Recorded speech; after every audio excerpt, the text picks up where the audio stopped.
All good. So we've had some feedback that obviously we've got a lot to get through over the next day and a half that's left. So we're going to be trying to pick up the pace.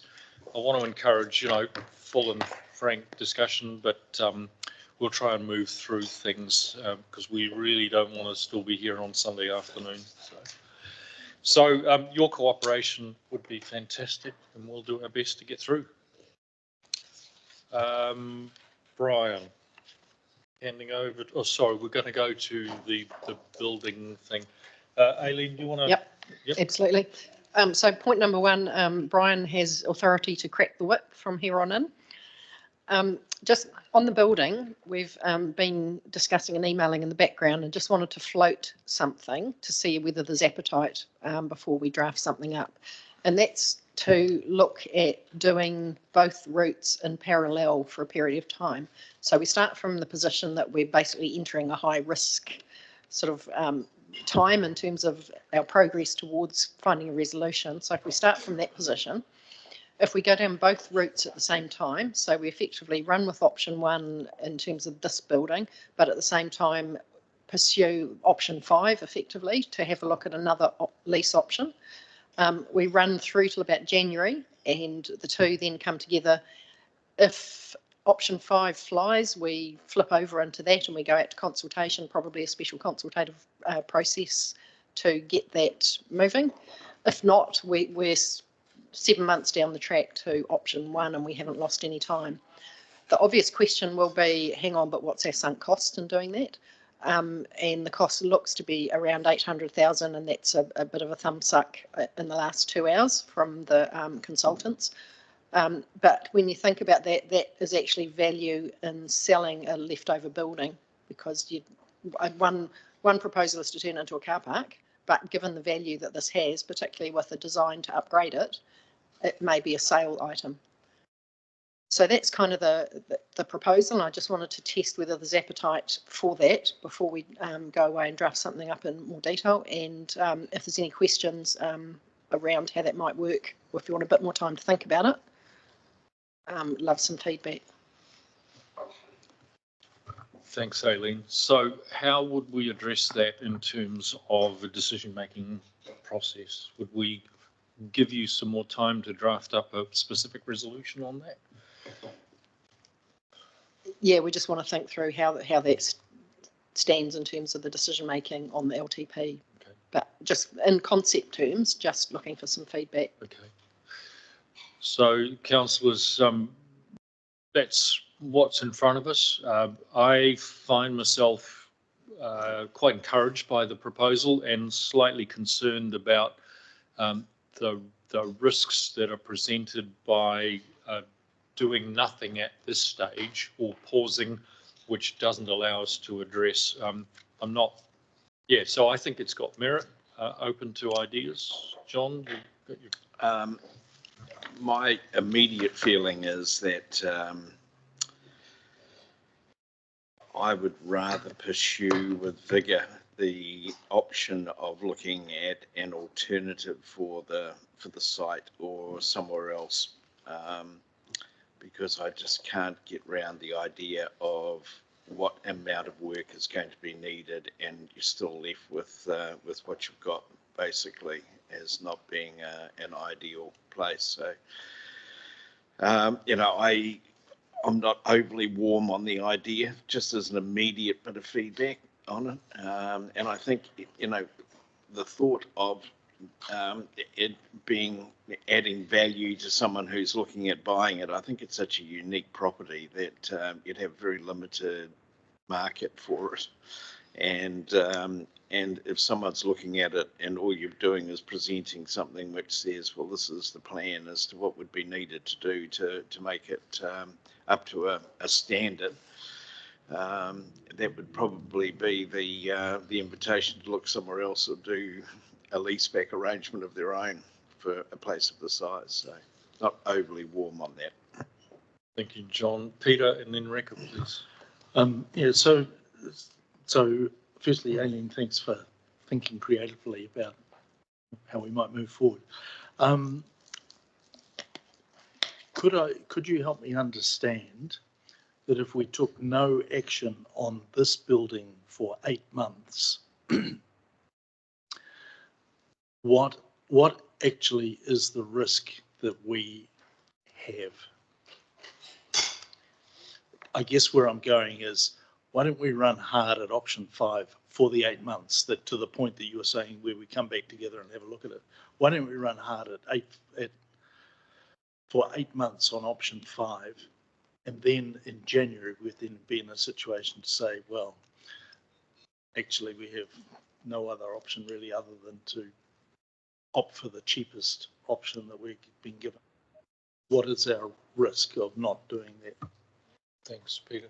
Did you want to respond to that? I'm looking over at Lisa and Brian. So the first take is that option 5 is a do nothing option. It's not investigating the other one. So essentially the risk is you lose these consultation, that you lose this consultation and these options. So if you go hard at investigating another site and it's not fruitful, and then you decide to make a decision on this building, you'd have to reconsult. So that would be the risk, other than what we talked about, the staff risk of doing an assessment about how quickly we have to get out of this building, if we even have to get out of it. But yeah, the risk in going with hard at option 5 is that you lose what's on the table now, and you'd have to reconsult. So this allows us to leave it on the table as we're pursuing that other option. Yeah, so to be clear, this suggestion would be you would be making a decision for option 1. Parallel to that, you'd put budget in to look at other options separate to this, and if one of those became fruitful, you would have to reconsult to go with a new option and not option 1. If none of those options were fruitful, you could continue. Kept it alive. Kept it alive. Because shutting it down has risks of its own. That's what we're saying. Thank you, Rebecca. With the costs that Aileen touched on. Yeah. Yeah, so for me, I was sort of hoping we could have a hybrid of option 5, do nothing, and not pause. I'm anticipating us being ready for the annual plan. So can we do an option 5 with potentially the Mayor asking the CE for a paper to come back with those funds allocated to do those 2 investigative pieces of work for our next council meeting, and that we have a clearer plan to go into the annual plan with what we could do with regards to a building for staff.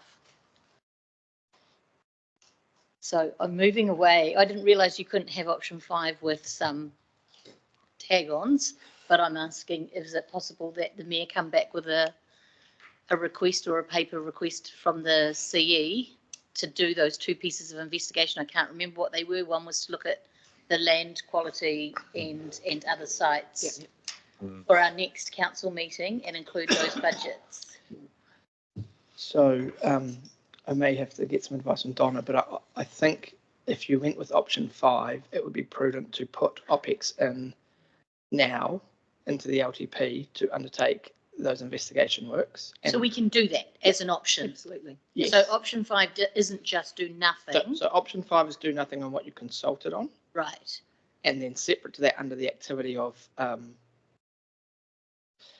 Property. corporate, you would be adding 2 extra budget lines. You're nodding at me, so that's yes. Yeah, 2 extra. To do some investigation and to do some assessment of this building. Okay, and put a time frame around that so that we have. Well, it would start from 1 July. Well, The issue with that though is that 1 is then off the table. Right. There's a risk in that. That's right, because Yeah. you might get to the end of 5 and go, actually, there isn't an option here because for whatever reason no one wants to do X, Y, Z, and then you go, oh, we're back to 1, but then you go, oh no, we have to go back out to consult. We'd have to reconsult So on if option 1 if we take it off the table. Just when you're ready, Lynn. John Morrissey. I'm all for keeping option 1 alive, very much alive, remembering that we've been out to consultation and it was the favoured option for our communities. It actually also happens to be my favourite option. Not that I'm averse to exploring others, but really for me it just comes down to what the cost is going to be for any one of those options. And make no mistake, I'll be looking for the cheapest one. I won't be looking at spending 35 million or more for a new building. So look, I think we should keep option 1 alive because our community wants it, and I'm in favour of it. Peter, please. It's always cheaper to renovate a house rather than build a new one until you renovate a house and you realise you should have built a new one. But Hallelujah. is it possible on option 1 to dawdle? In other words, and I guess where I'm going is run hard at that alternative thing, accept option 1 because we've gone out, and then, hey, we end up with a better idea. But rather than ending up with close to $1 million of sunk costs, it's less of sunk cost. I think ratepayers will say, why didn't we have number 5 as an option? So I really think that's the one. And then if we have to go back for consultation, we go back for consultation. But, you know, that's a very sensible option that probably should have been there.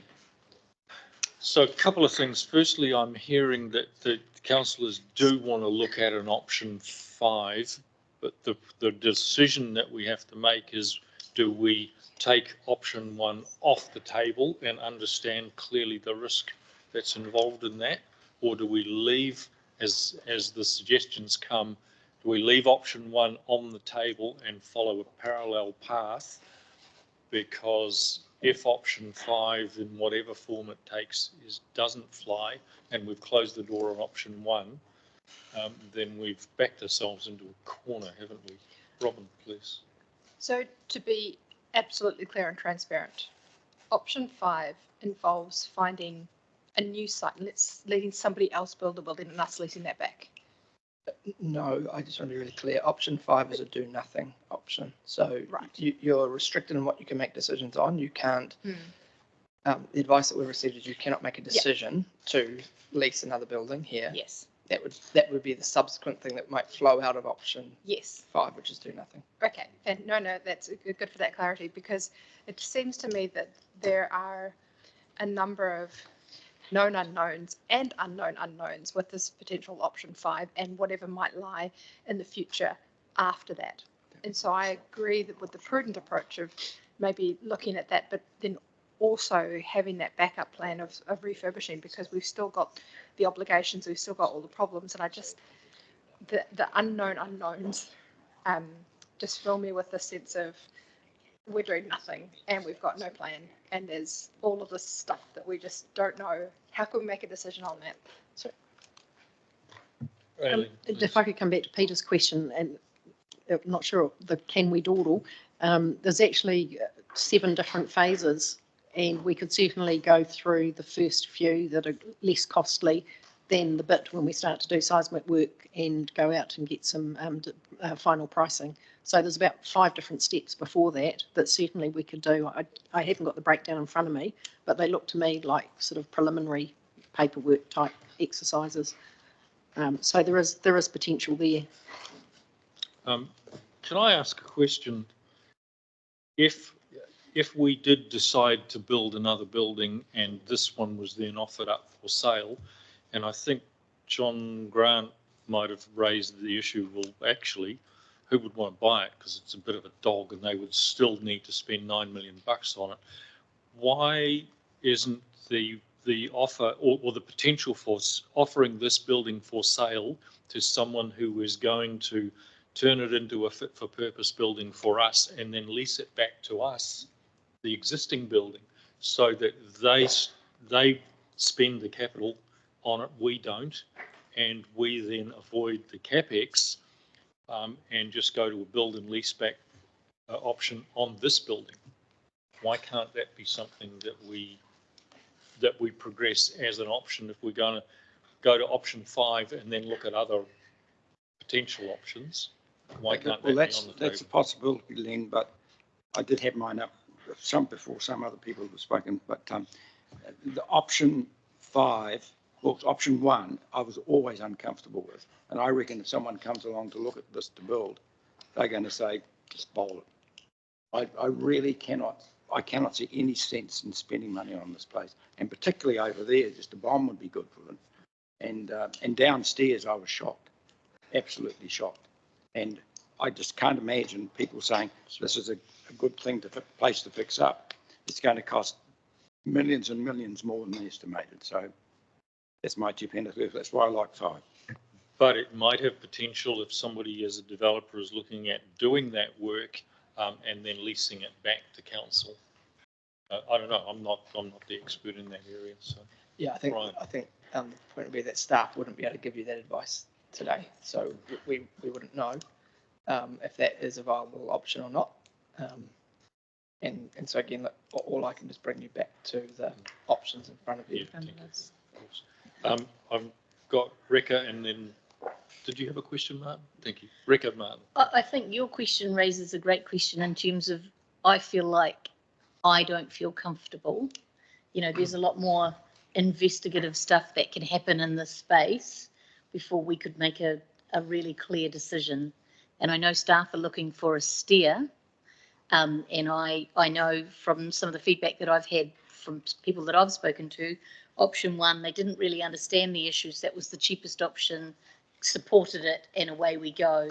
So although we have a steer from the community, my personal thoughts is that's not the right way to go. And there's a lot more that we need to understand around what is possible in this space.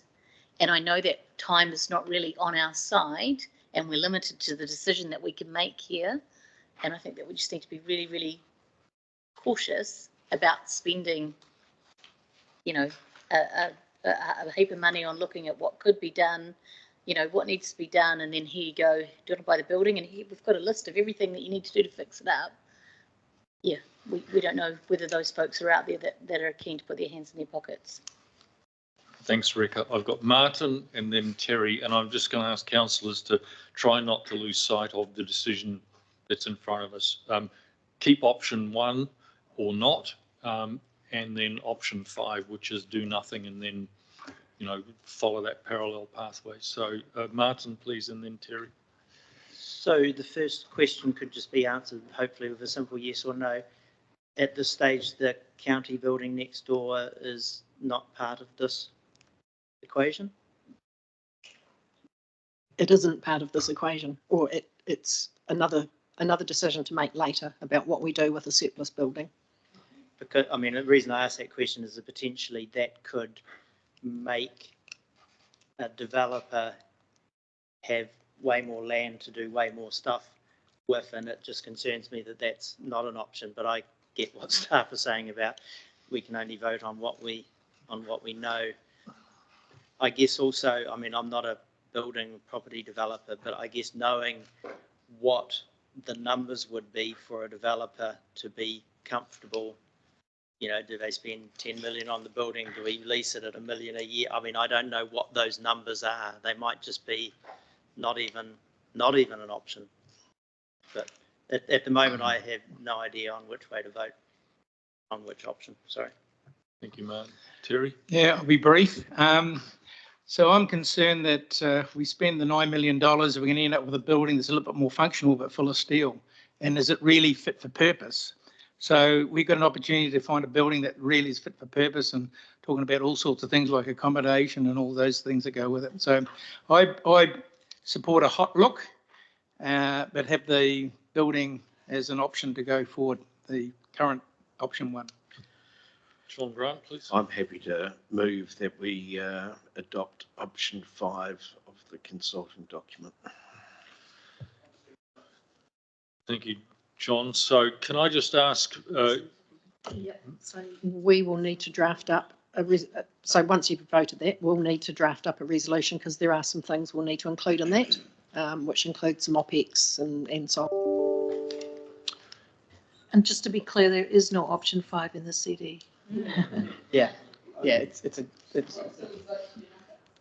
So we need to be clear about what we're doing with option 1, don't we? Yeah. So What I am proposing is that we take the do nothing option, which we have labelled option 5 ourselves, but do nothing, and then take option 1 off the table. Take option 1 off the table and start re-looking at everything. All right.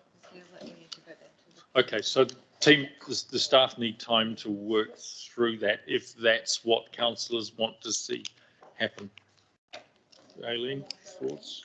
Yeah, I was just going to say, should they take the vote and then we'll come back with the next action will be if we've decided this, what's the next thing that needs to happen? And then we can come back with a secondary resolution that says, and therefore you have to, look at the options to put some OPEX in to further the non-existent option 5. Could I just ask a question for clarification before we do that? Show of hands. John, are you actually, when you say the do nothing option, that is in actual fact going to lead into a whole lot of other options, is one of those other options still to cost out the doing up of this building? Is that still going to be there as one of the possibilities? It is a possibility. It's probably personally my least preferred option. Yeah, but it should all be looked at. But we can't really decide on any of this until we've actually had costed up. I know. I got you. So I just wanted that before I voted. And the other thing, then, if it's going to be one of the options, then why don't we just leave option 1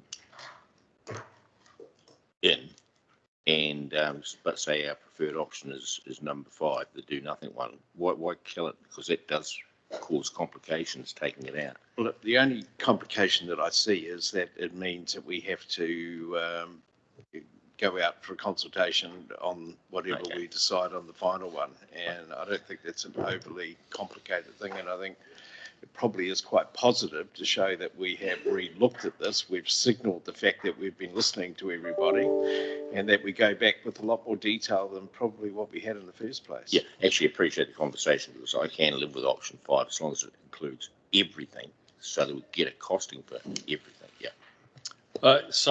Thank you. I'm just concerned that we follow our process in terms of the LTP. We went out to the community, we consulted on the options, including option 1, that we make sure that we cover ourselves in terms of due process. If we, as John suggests, that we go option 5, but it includes those other options, I'm not sure that I know how we do that as part of option 5. Do we have to treat option 1 as a separate thing? Need some guidance on this, guys. Yeah. Sorry. So in summary, what I can say is in any consultation, the status quo or do nothing is generally regarded as an option.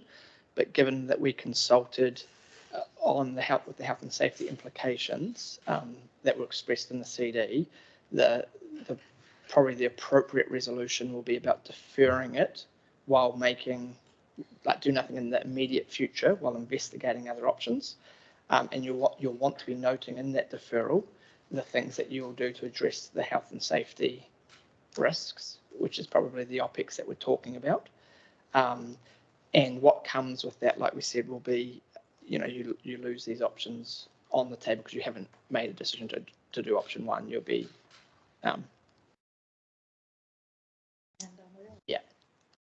once the investigation's finished, it's likely we'll go back to the public to consult on whatever that investigation came up with. So essentially saying we are deferring that option while we do more investigation. We're deferring our decision while we do more investigation. And once that investigation is finished, we will then do something.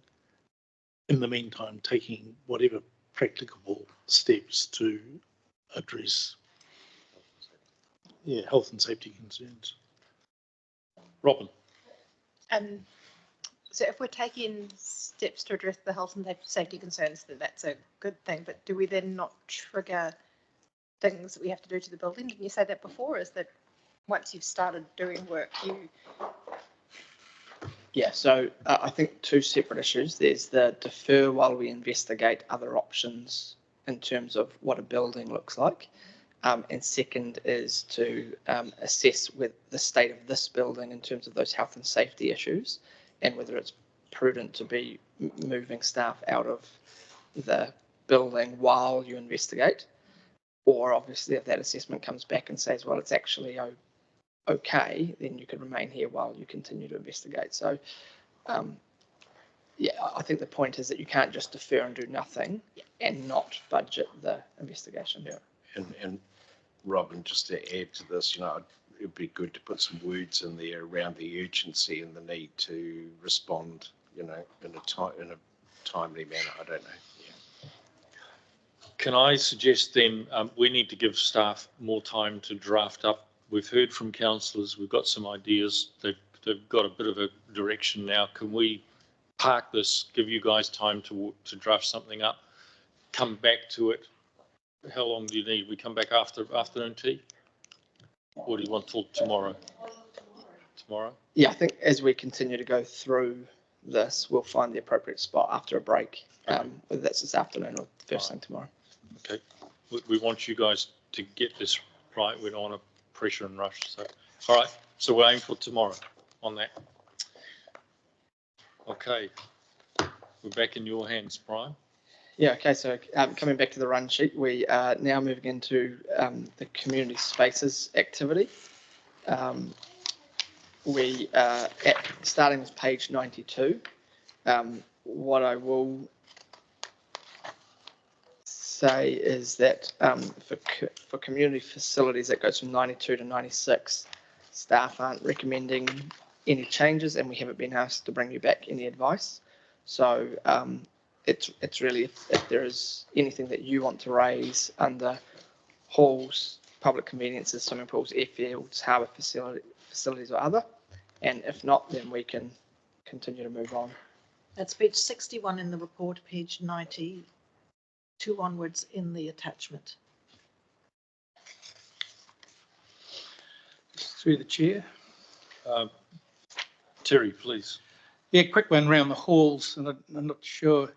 Our hall is used extensively, really busy, but they complain about the temperature and getting some heat pumps in there. So we've flagged that. We'll just see where it goes, but it doesn't look like it's in the plan unless it's hidden in some area that I don't know about.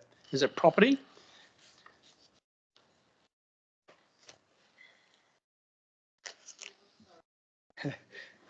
Property or community facilities, I think down to that level.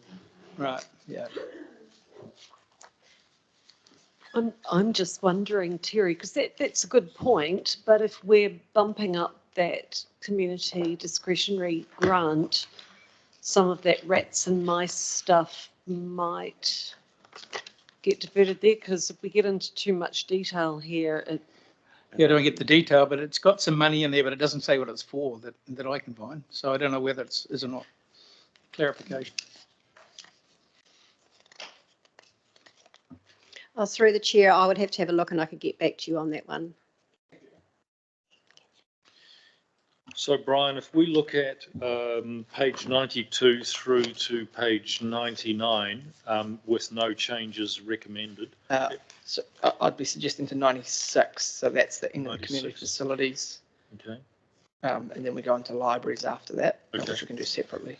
With no changes recommended, unless councillors are wanting to raise some individual things, which we will. So we've got Terry and Rekha, please.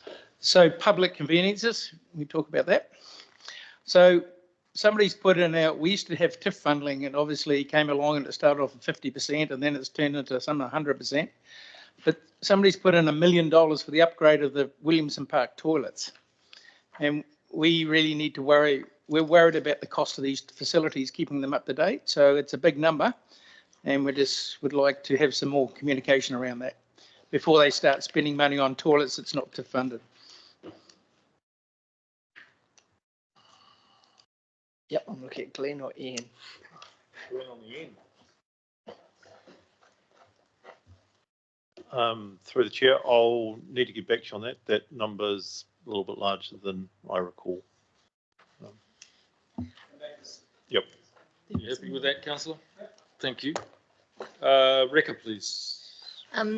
Not wanting to get into Coromandel's patch, but just wanted to reflect on the presentation of the gentleman that talked about the Jack's Point boat ramp. and whether we might like to look in year 3 or even further out for some money to look at investigating that as an option. It just seems to make sense to have a better functioning boat ramp in the middle of town as opposed to people having to drive out to Sugarloaf. You can be my second councillor anytime, Rita.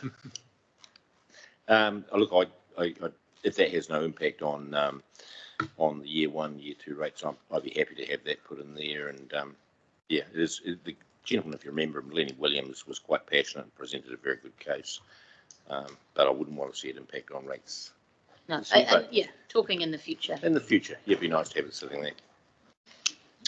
Thank you, councillor. That was good stuff. Looking at, district-wide lens, fantastic.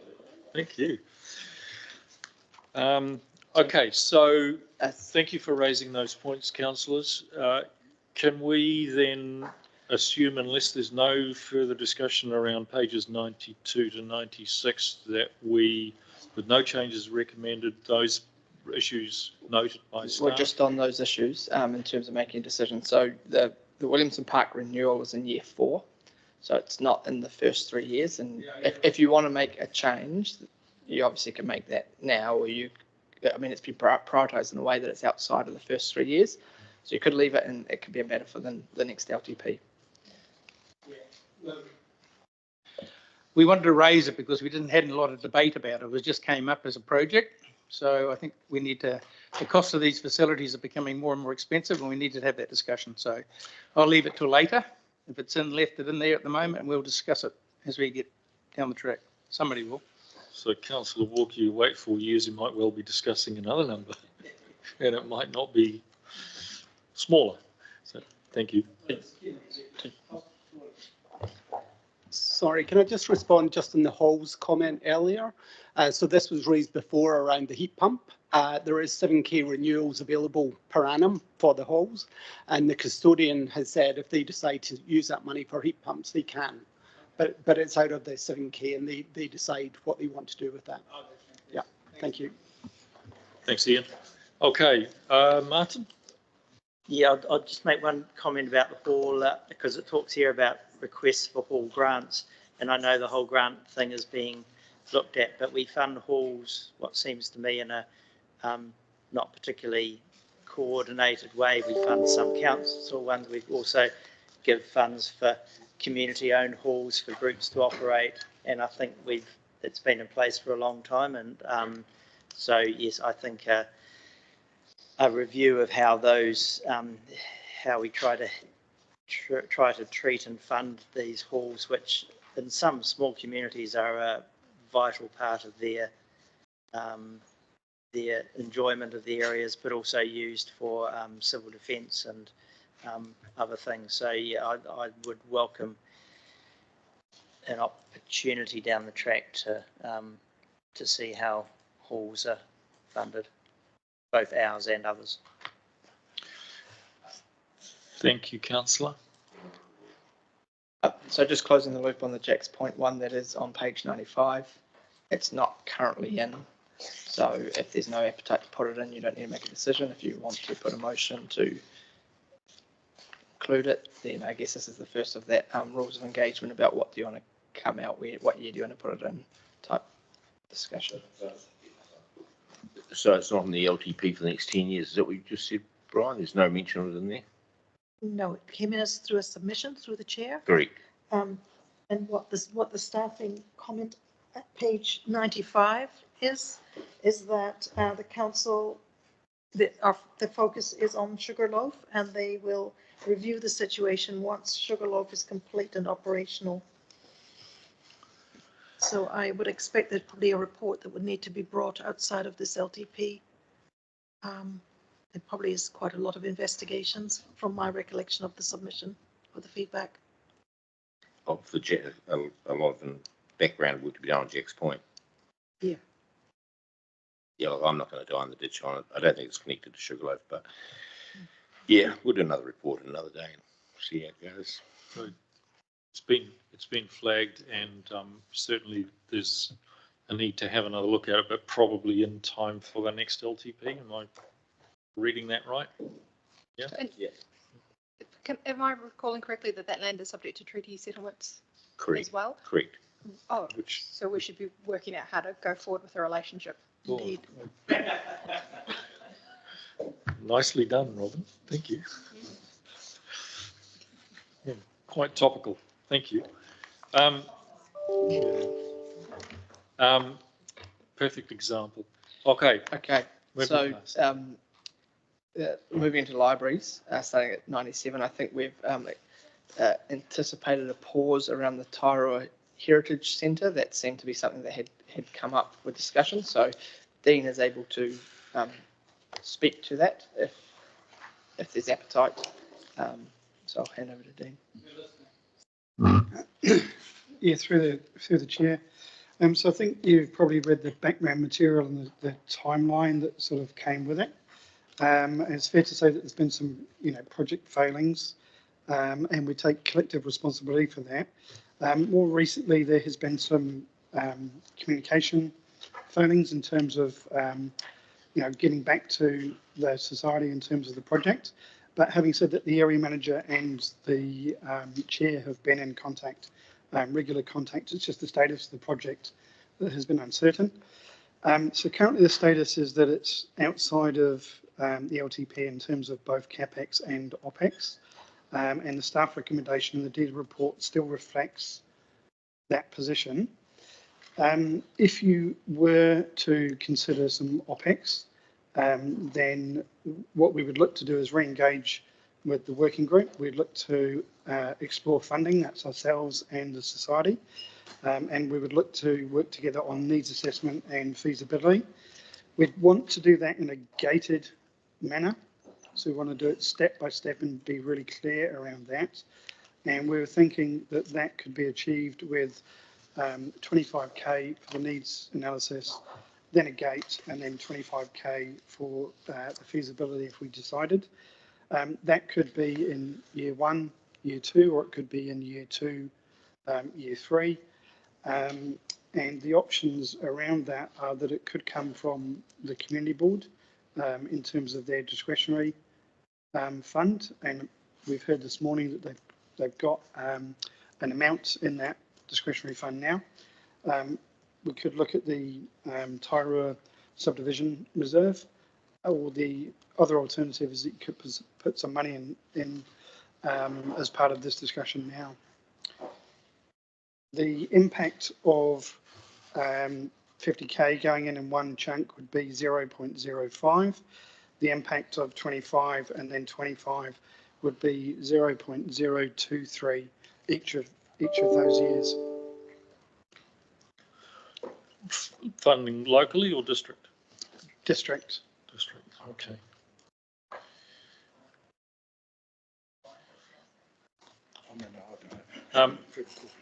So I would like to propose that this is moved on. It's very, very topical for this community, and that there's not much happening in Tairoa, but I would certainly support seeing this one way or another, whether it's community board or, scoping for the Tairoa subdivision reserve.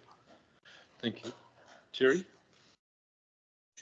Yes, and I am concerned that we've kicked the can down the road for a long time over this. I think this community group has been very proactive.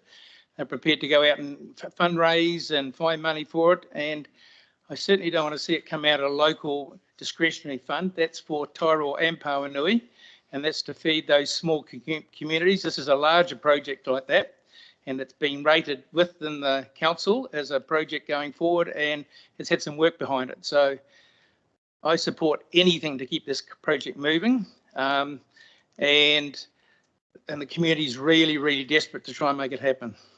So if it's OpEx, that'll help it, maybe. I don't know why the money should be moved out. It's had $400,000 sitting out there for a while, and that's all gone. So it amazes me how money gets moved around on these projects, and they just grow. So looking forward to some action.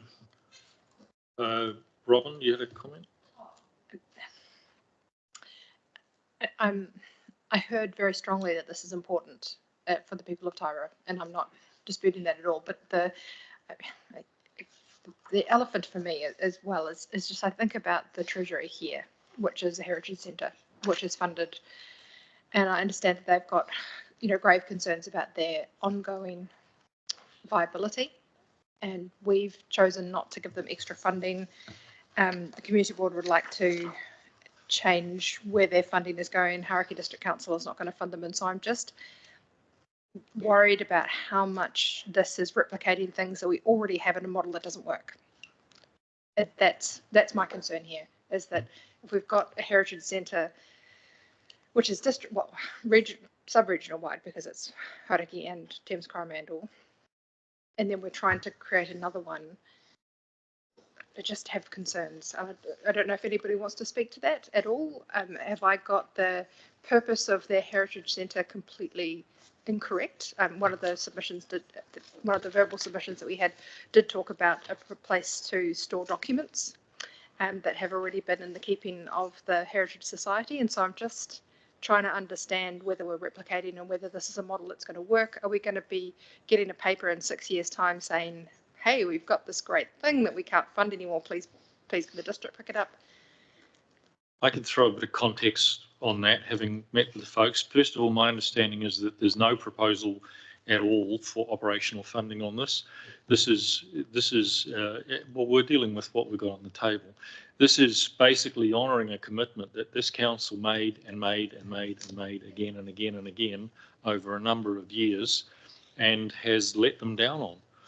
They've got funding of their own. They've got massive community support. And so this is basically honouring that earlier commitment. Now there's every chance that we could say, look, bring it back to community board and sort it out at community board level, and that's an option. Yeah, and just to further, if this is district funded, I think that we'll get pushback about how relevant it is to the whole district in terms of the fact that we already have an existing heritage centre that looks after district-wide things. And so yeah, I'd just like some clarity. Is it district funded? It's the first I've ever heard of it. So just, Dean, do you want to just speak to that? Because you gave a couple of options. Yep. Okay, so whether it's district or local funded would depend on which activity it lied in. So sorry for putting you wrong. If it lies within libraries, as it's set out in your DLIVS report, then that would be locally funded. If it was to return to corporate for the re-investigation phase, I suppose you could call it, then that would be district funded. And just to pick up on a quick point while I'm speaking, one of the things that staff have identified is the need to include an assessment around sustainability and succession planning. And also current advice from staff is that we would also look at if there's other ways to provide that type of service, be it online or whatever that might be. Yeah, that's just the current advice. You'll appreciate there has been turnover in a number of key staff around the project. So to some extent, we're sort of getting back up to speed with that. Thank you. So I've got Martin, Rekha, Deli. Who have I missed? Martin? Okay. Rekha? So John asked my question around clarifying of it, whether it be locally funded or district funded.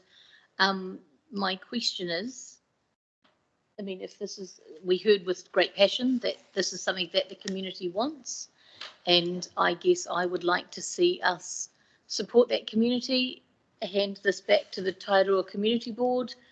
I don't know whether we can do that in this setting to say, hey, would you like to move forward? Here's a little bit of seed funding or whatever we want to call it to keep it moving, to honour the commitments that have been made around whichever table previously, and let them come back with their plan of how they're going to go forward.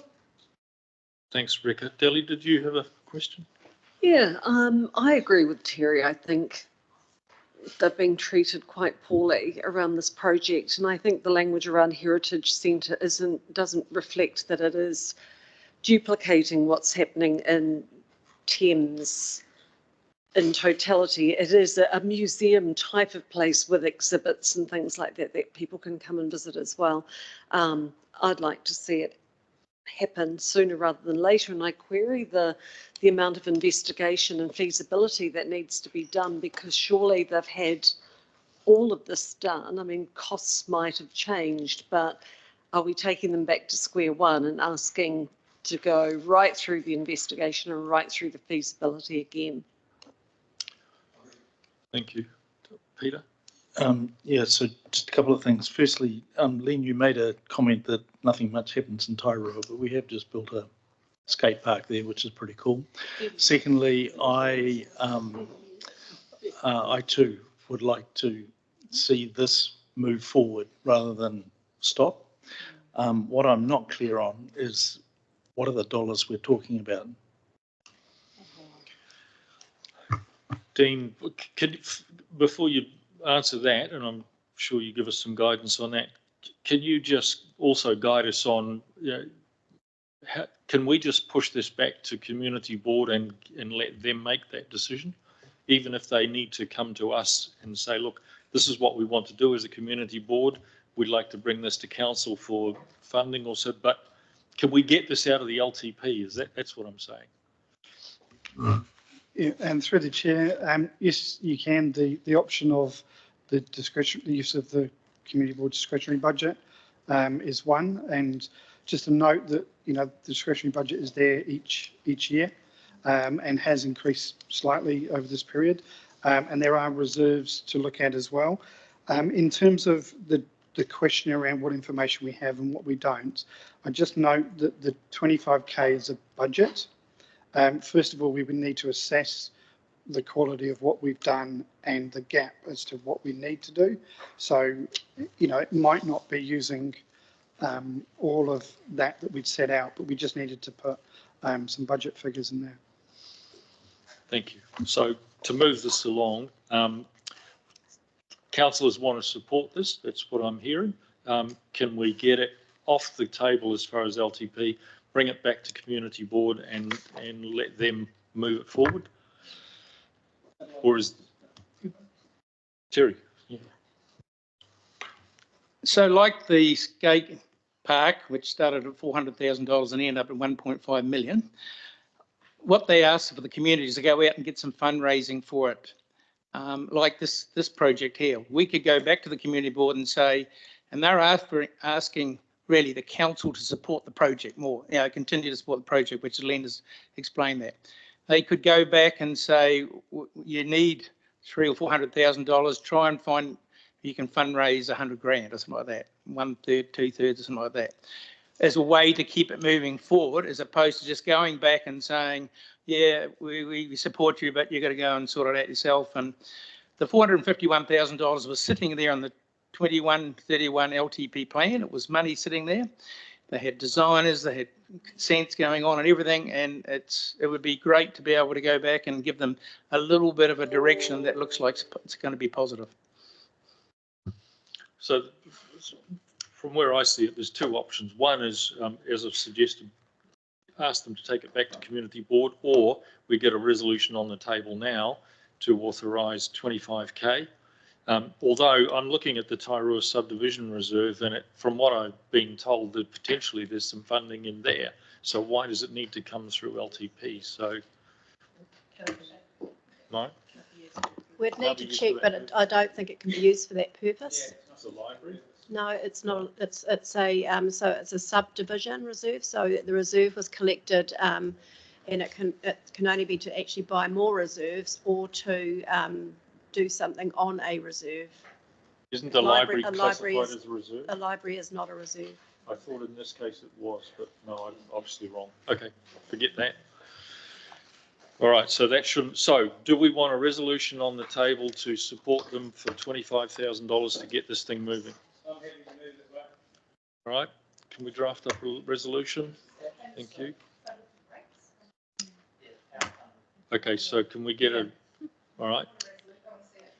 Okay, thank you. Can we get a resolution brought up? We need to get it right. Yeah, of course. Yeah, help them And just on the skate park issue, I've met with the Tairua Heritage folks. You probably won't see too many of them on the skate park, although you might have done 30 years ago. And Speaking as an authority on skate parks,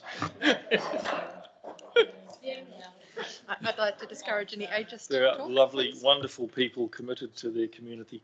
This is not an operational thing in the same mode So- as the Treasury. It's So not. while we work on a resolution to put back up, yeah, and not to horrify Councillor Revel by, we pulled the run sheet together quite late and we have missed one in harbour facilities, which was the staff advice on the Pauanui dredging. And so it's very quick, it's in your table. We can certainly talk to it if you want more explanation than what's in the table, but currently it's budgeted for. If you are happy to leave it there, there's no discussion. If you want to remove it, it needs a resolution. And probably doesn't need a whole heap of.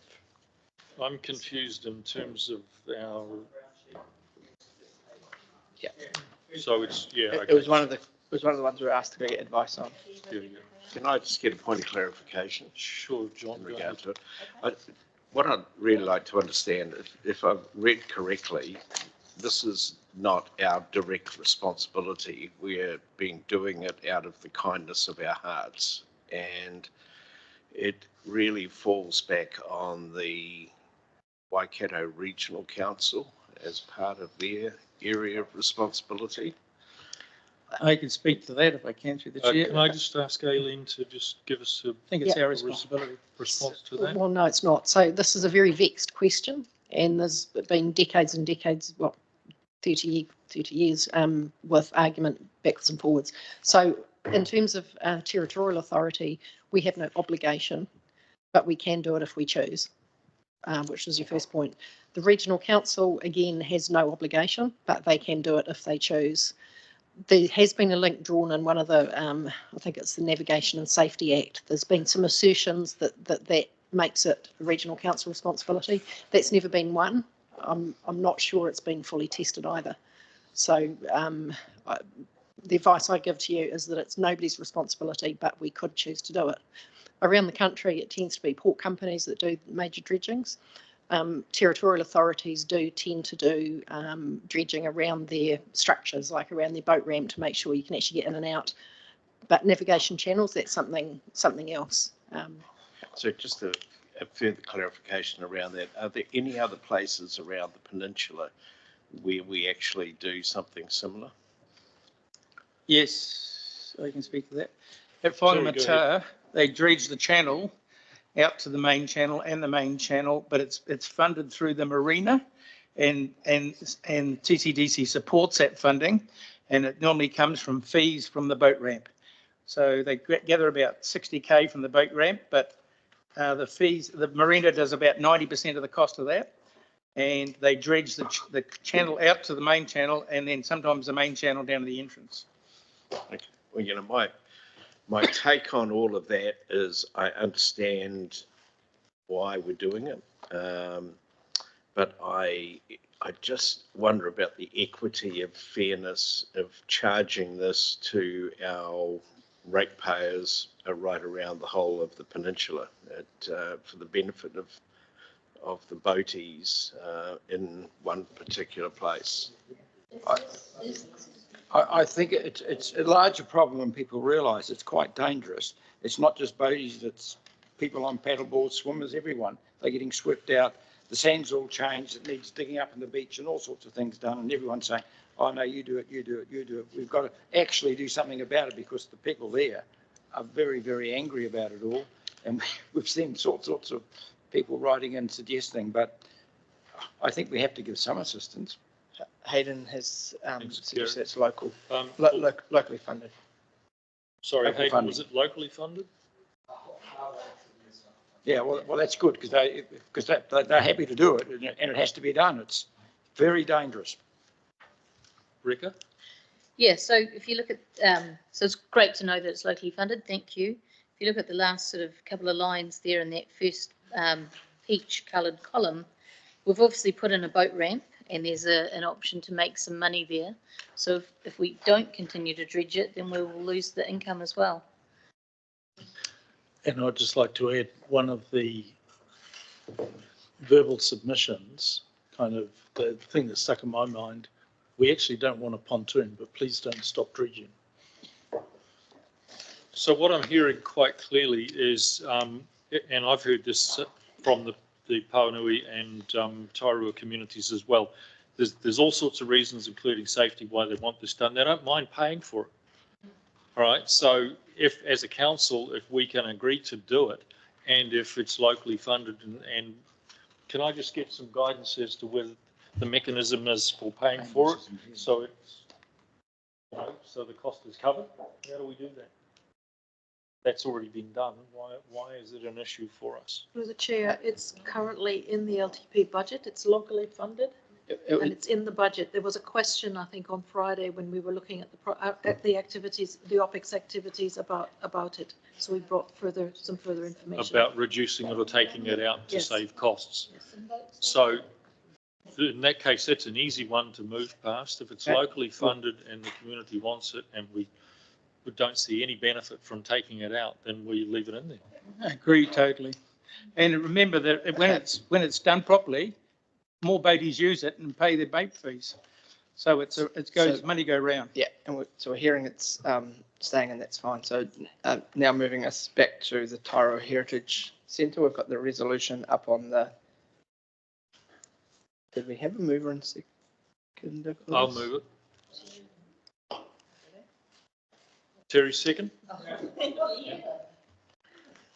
That's what we. This is year one of the LTP.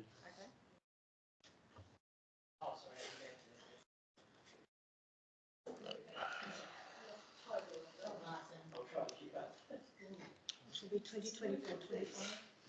Yeah. All right. All those in favour? Hang on.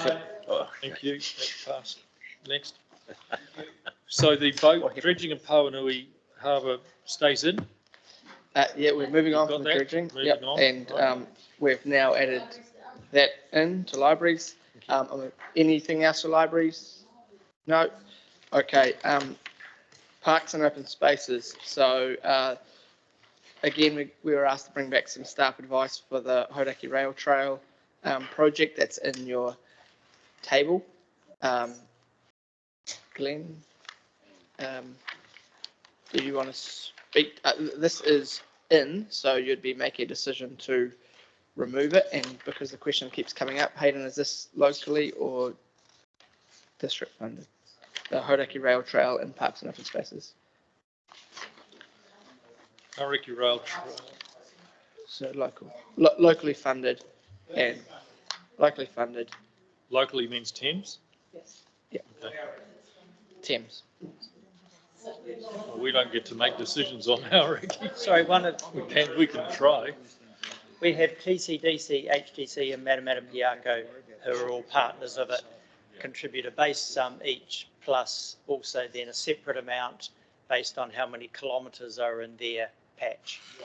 So the other councils' contribution is going up because they're getting more kilometres, but ours is kind of stuck at the, well, not stuck, but it's set because we, yeah, sorry. Gary, can you turn off your mic? Oh, sorry. That's all right. Okay, so the idea of this being in here is it was flagged as a potential for pulling it out or reducing it to save OPEX costs. Any further discussion around what we want to see happen with this $117,000? Robin, please. I think in light of the extra information that we've been provided, we should leave it in because it sounds like there is genuine risk to public safety about deferring it. And I think we'd all feel slightly bad if a granny broke her hip. So thank you. And the idea of this report that Aileen's brought to us was to fill in those gaps in terms of what we've flagged and what's the extra information that we've got. Councillors, any further discussion around this? Can I just ask Councillor Rodley, because you are on the Hauraki Rail Trail Trust? What's your view on this?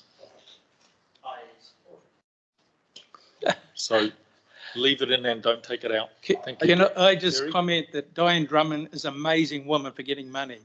And she got about $3.5 million last year out of the government to upgrade or repair after the cyclone and that. So is the financial status of the group trail good or bad? Martin.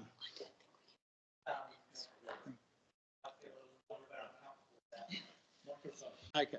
Okay, You don't need to tell me now, just a nod or Glenn's sorry. got a, Yes.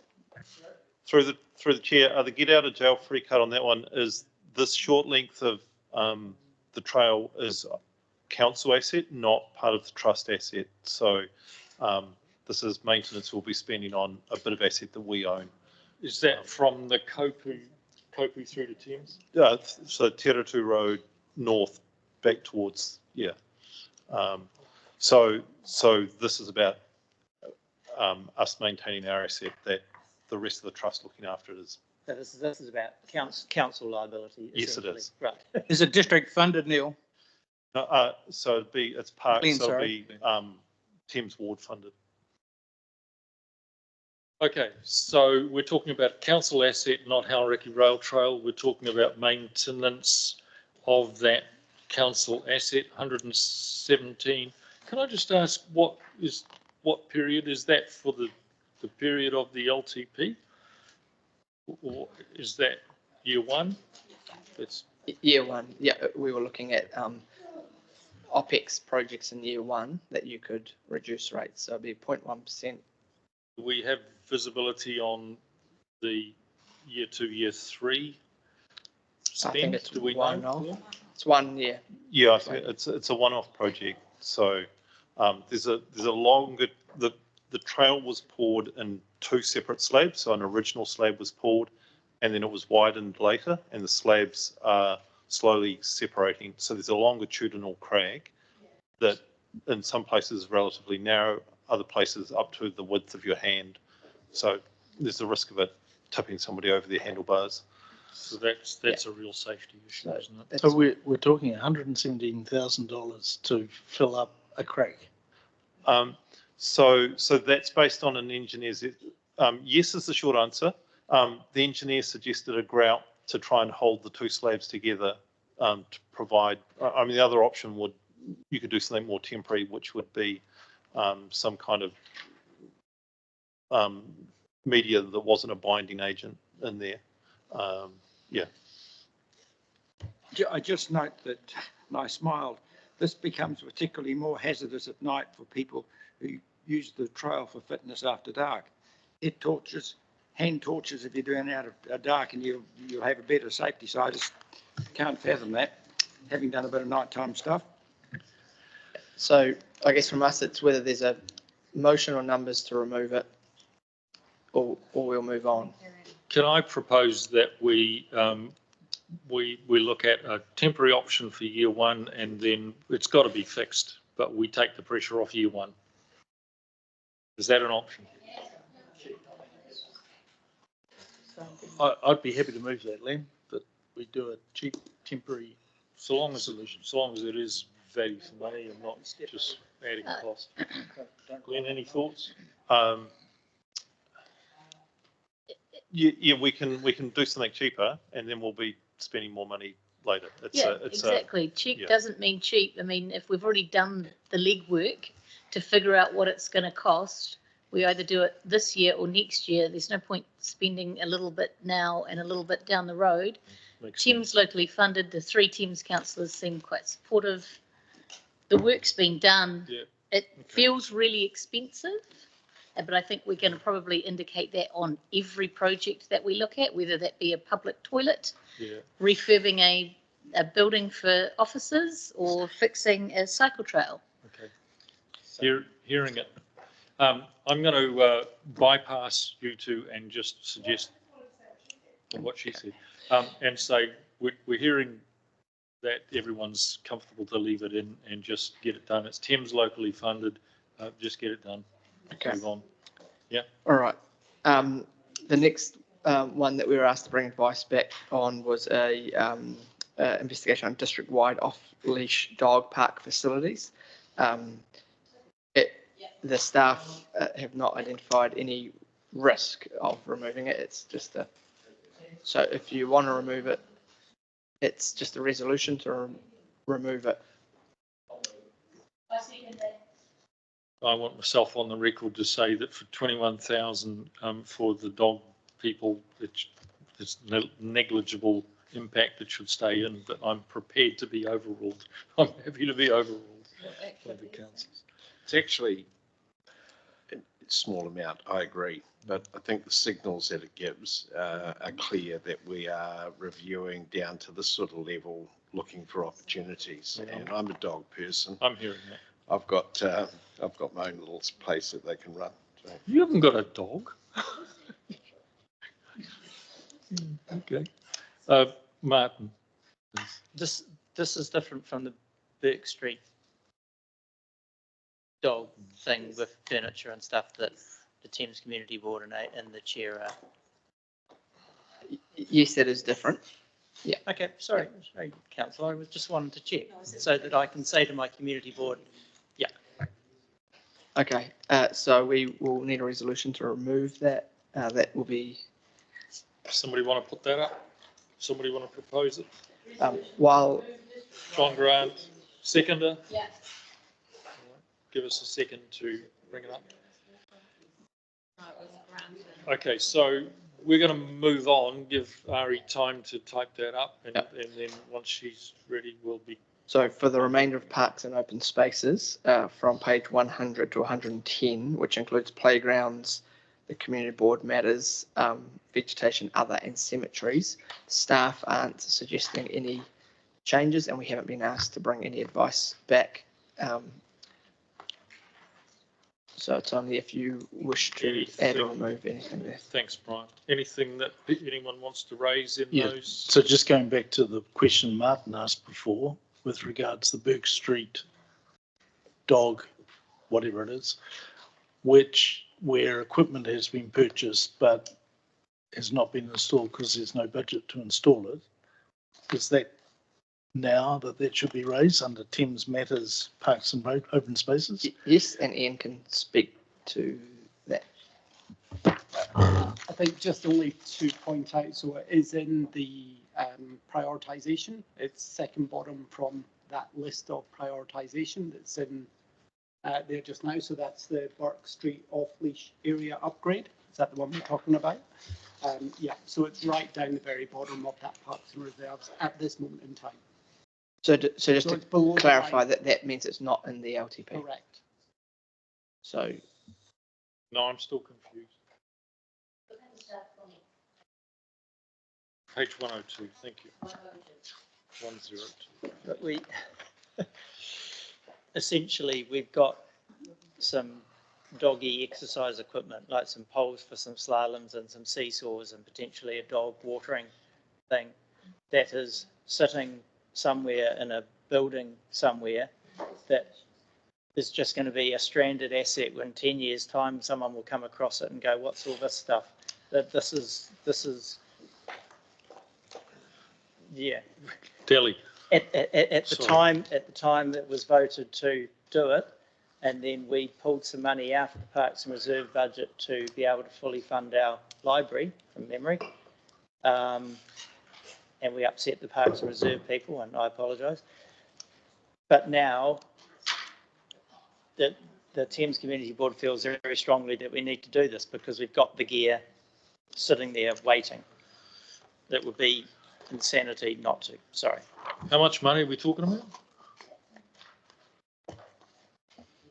So through you, Chair, at the moment I think the feedback suggests 62,500. Yeah. The staff. So the project request form has 26,000 year one, 24,000 year two, and 14,000 year three is what was in the project request form when they fleshed out the details around this project. Thank you. Delhi, did you have something? Is that because it's all health and safety? Like, can't there be a working bee use some of the Thames Community Board money, install the equipment, or is it just has to all be done by licensed contractors, and that's where all the cost gets ridiculous. Yeah, I think for what we've been able to answer today is that the project request form has that total amount over 3 years, and it's whether you want to elevate that up in your prioritisation and add that into the LTP across those 3 years, or leave it out. Isn't this another one of these examples where, you know, rope in the community, get the men shed, get a working bee going, and the equipment's there, stick it in. I don't know. I get confused about how complicated some of these things get. What do you want to do, team? Terry. Comment. Local matters, is what we're talking about. So my concerns around the communities around Whangamata, that's a Potri and Onimanu, who don't ask for a lot, ask for little things like barbecues and half courts and things. While it may not happen in this year, it's fine, but I don't want to see these projects lost and not in the LTP somewhere, even if it's in year 4 or year 3 or year 5. Or when the community board does all this work and then it provides a list and brings it to council, they are their requests for their areas, and they should be in the LTP somewhere, not lost. So I'm asking that these things, if they don't become urgent on the front page, that they are still in there, so down the track, that they can look at those and say, we did raise those in an annual plan, can we relook at those things? That's my request on behalf of those communities. Terry, I'm sorry, I'm confused. Is there one on the list that you're referring to? Or No, when community, we're on page 107. Okay. Local matters. So the staff recommendation is that no changes recommended. Yeah. You just want this noted. I want it noted that projects aren't lost, that they actually end up somewhere in the plan. If not on page 1, they might be on page 4, 5, but they're in the plan. They've done the work, they've asked the request, and they want them in the plan. So they can be reconsidered later on, maybe at the next LTP or something like that, when we're supposed to look backwards before we look forwards. Thank you. Martin. Well, I'd like to test the appetite of the council to support the Burke Street Reserve installation of dog play equipment, but suggest that that is done in year 2 of the LTP. Does that have an impact? Because we've been told there's already a project plan, so all the work's been done. Yep. Dean, can you just comment on the settlement issue? Yep, through the chair. I'm just doing a bit of research now, but Burke Street may be a settlement parcel. I'm just looking at the Ngāti maps.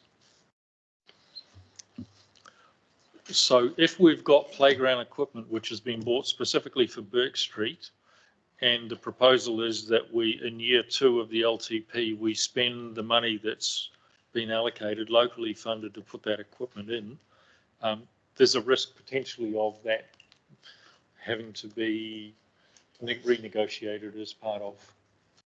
I don't know that we could say that, but year 2 is not too bad, because then there's time to talk to whoever needs to be talked to. So is there any way that we can work with the community, with a community board or something, and get this done by the community rather than, you know, council funding contractors do the whole thing? Or is it just not feasible to ask that question? Unless Glenn has an answer, because it's for parks and open spaces, I think the decision really is whether you want to put money into year 2, and then give staff time to see how they would implement that project. But it's not prioritised to be in. We went through that program of work. It's below the line. If there's consensus to add that back into whatever year you want to add that back into, that would be a resolution and a vote, and it could go into, as Martin suggested, But for real, do we have health and safety for dogs? You know, dogs are going to hurt themselves. Just go ahead and put it in. The locals can do it. So that's an option that I think that what Gary's just raised and we've talked about needs to be explored by adding it into year 2, as Martin suggests. we give ourselves time to have a look at that. It's in there, it's in year 2. We've made a decision, but it's not in year 1, which takes the pressure off rates, and we've got time to have a look at that. You know, hey, can the guys from the men's shed do it or something? Are we okay with that? There's the resolution on the. Through the chair, that's the resolution is the district-wide off-leash dog park facilities one. Yep, so that's the one that we agreed on earlier. No, we haven't voted on that one yet. Yep, so we need to vote on that. It's an investigation for a district-wide policy. that's it. Thing.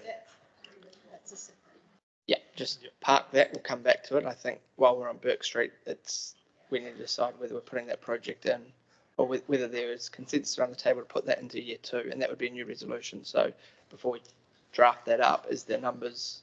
Yeah, it's there. We just need to. Oh, there is. Okay. Could I get a mover, please, for the Burke Street Can one? I ask a question before you move Sorry. on? Sorry, the Carry paper on. says it's to be funded from savings. So it doesn't have an impact on year 1. Is it just the capacity to do the work? Is that sticking point? Because the paper here in front of me says would need to be funded from savings in year 1 of the long-term plan. Yeah, so putting it in year 2 would mean we don't have to. Through the fund it chair, from year What's one. that? I believe that is the report writer, meaning that the council would need to find savings in the budget to fund the project, I believe. Okay. In year 1. I would like to, sorry.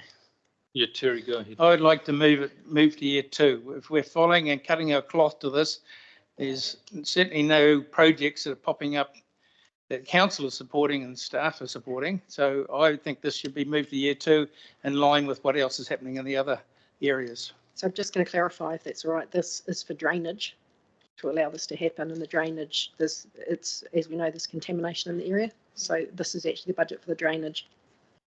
Nothing to do with dogs. The drainage, so the work of installing the dog equipment can take place. I support it, Martin, but I just think and when you look at what's going on here, I think we've got to be fair and equitable about where it goes everywhere. So year 2. Yeah, which I believe is my resolution. Yeah. Could I Support just ask just a small question, Your Worship? Go ahead, John. Things are getting pretty foggy for me at the moment. But is this one of those projects, you know, with the red line, the yellow line, all that sort of stuff that we went through and it didn't make the line? And is this, because I'm just going under big time here. Well, here we are. It is part of that process, Ian, please? Is it or wasn't it? Yes. Yeah, so it was part Okay. of the prioritisation. So we shouldn't process. even, sorry. We shouldn't even be having this discussion, guys. No, we shouldn't. I don't believe we should. We've had this discussion. We've had our yellow lines, red lines, blue lines all explained to us. And all of a sudden we're reaching down to the bottom of the pool and bringing stuff back up. And I don't think it's very helpful. Just my 2 cents worth. But this is the nature of the deliberations.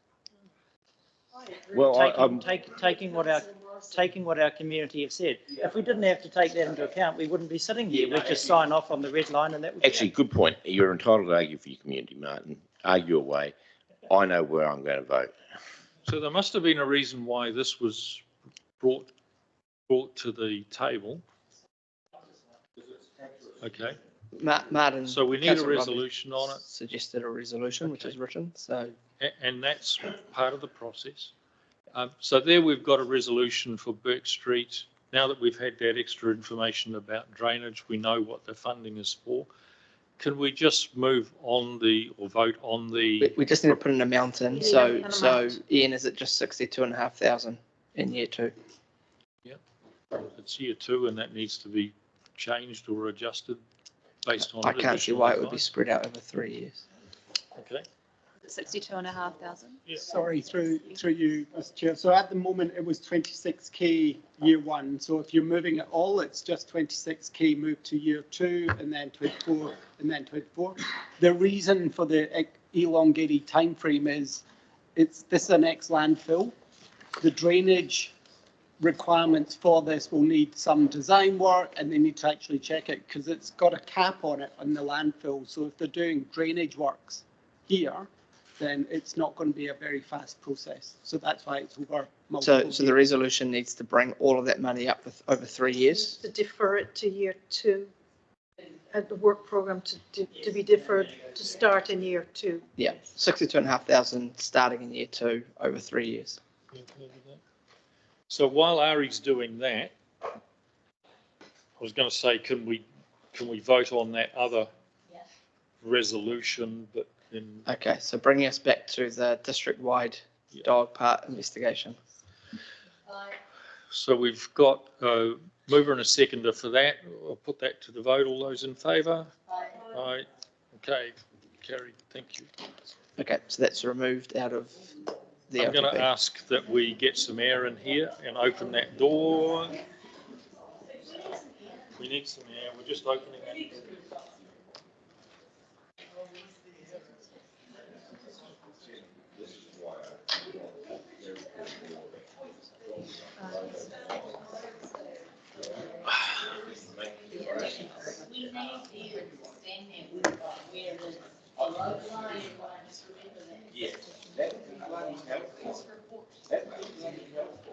So just as a comment on the last time we did this, we had really short deliberations last time, and I don't think our LTP was as strong because of it.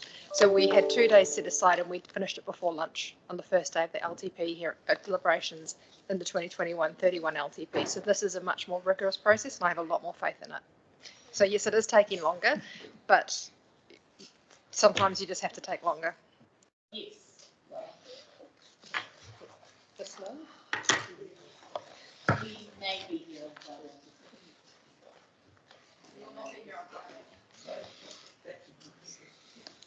Crack the whip. Crack the whip. Okay, so we've got that resolution. Let's get a mover and a seconder, please. Martin, you're moving it? Sorry, should that say local?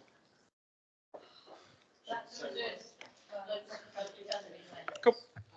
Yes, I'm happy with that resolution as typed. Before you actually take a vote on it, Len, can I actually speak to the motion, which I think I can do? I would just like to point out that this work was below all the lines on the page. It was actually sitting at number 32, down under the yellow line. So before you vote, just consider that. Number 32 below. But we've purchased some of the gear.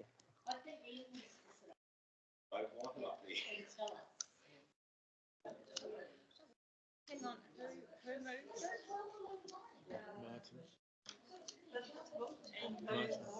Okay, guys, let's keep moving. So we're going to have a break at 3 o'clock for a cup of tea. So we've still got half an hour of work ahead of us. So you're going to have a resolution to continue? This is the resolution's in front of us. Martin, are you moving it? Councillor Revel has seconded it. I'll put it. All those in favour? Sorry, has the number changed? 64,000. It was 62.5. Through the chair, that was the number that Ian Morton provided me with. Thank you. All right. All those in favour? Those against? Aye. Yay. Yay. Looks like the motion is lost. Thank you, Martin. All right. Okay. Moving on. Thanks, Tim. Len, could we just understand how you're voting on this, please? I think it's important for our people to understand where you stand on these things as well. Why not?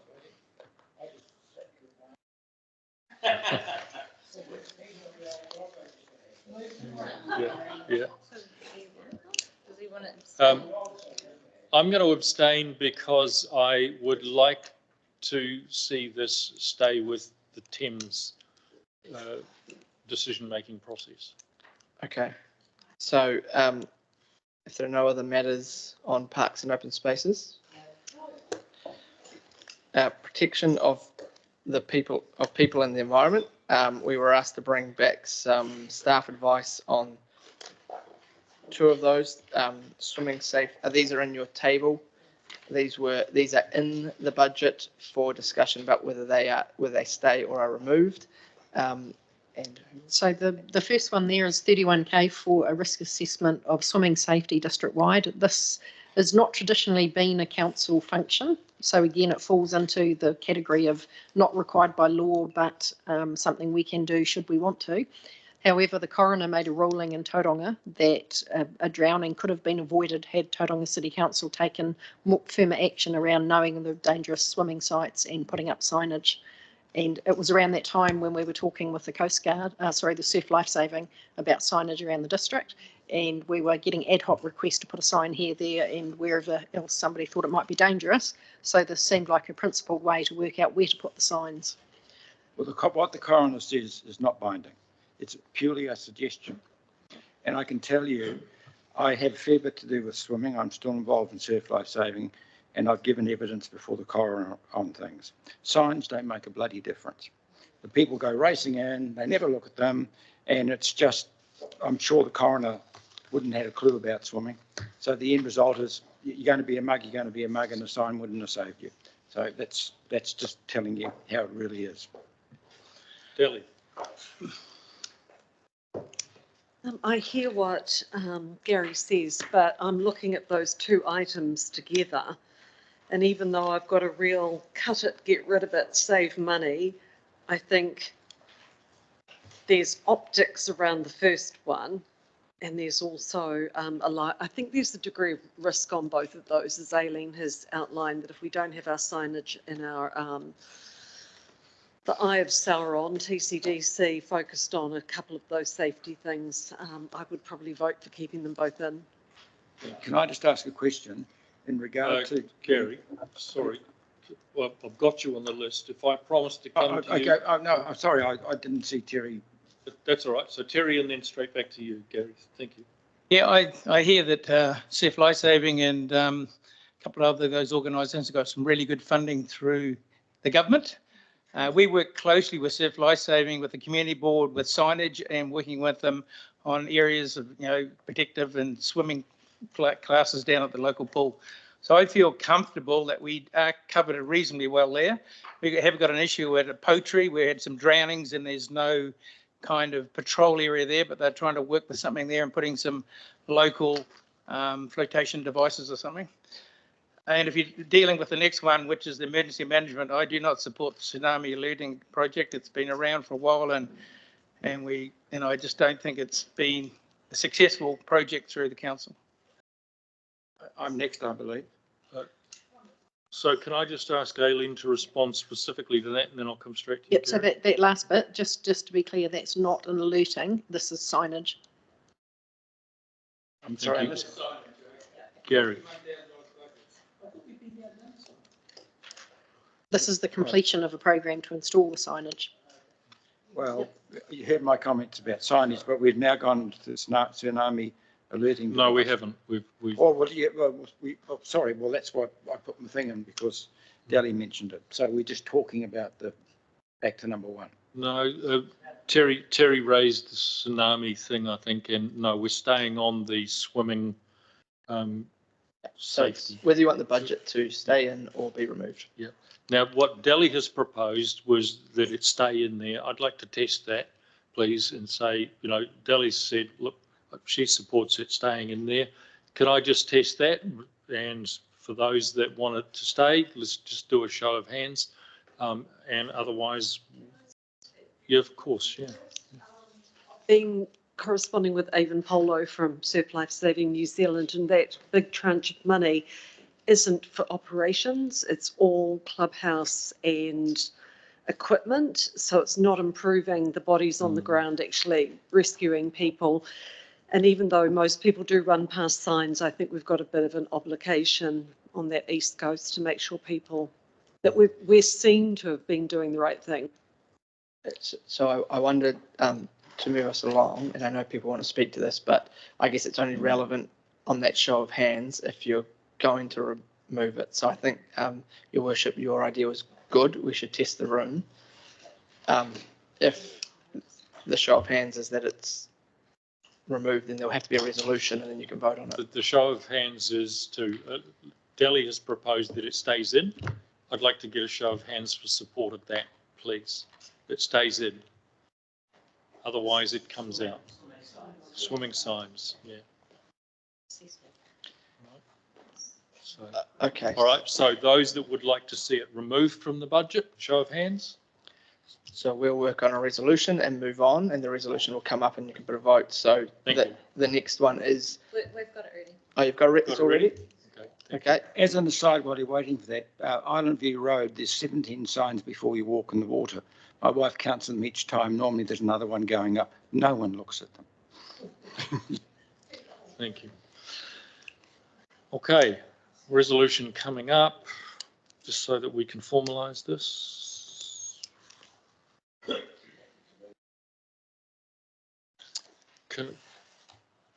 Okay, so Councillor Grant moving it. Second, is that you, Terry, seconding? Second, Councillor Walker. All those in favour? Aye. Those against? Right, thank you. Thank you. Okay.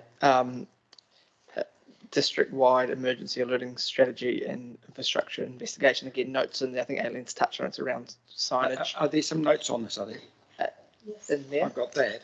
Yeah, that's the, so it's currently in, it's really whether you want to remove it and.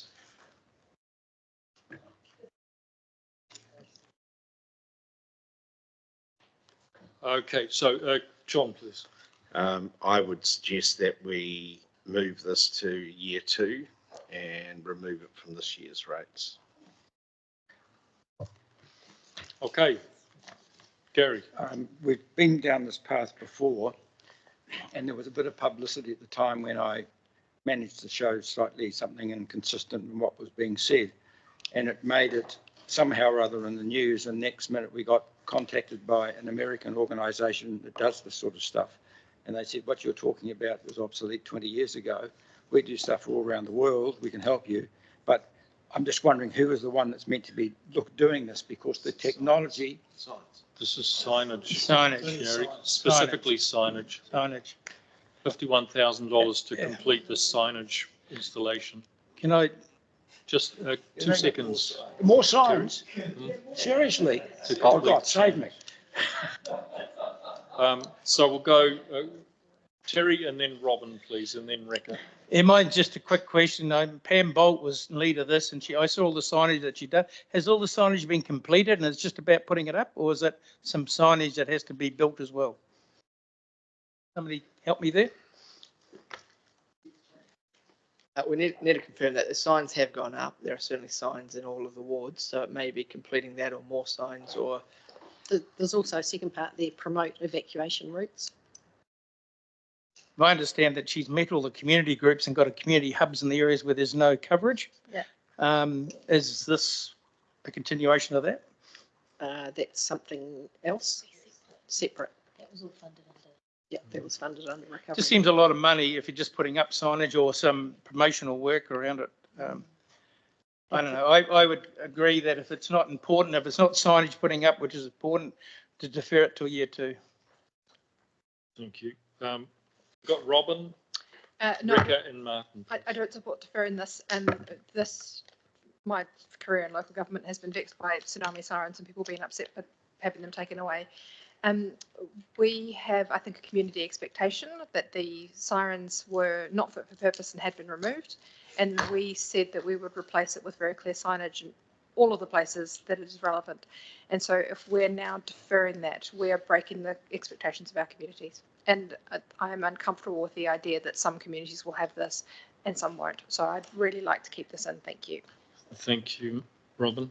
Rekha? Yeah, support Robin. Like to see it stay in. Like to see if we can have a test of hands. See if there's much support for that. We do have a resolution from Councillor Grant proposed to push it to year 2. Okay. I'd like to move a motion. We are nothing if not responsive. Don't sneeze, whatever you do. Hands, it speeds up the process quite a bit to indicate whether there's support or not. Let's make sure we get the discussion through. Martin, you had something? Thank you. All right, so okay, so 51K, year one or year two? Year one, show of hands, keep it in. All right, I'd support that. All right, okay, so it stays in. Nothing, we can move on. Right, okay. Okay, Thank you. all right. Sorry to do that resolution.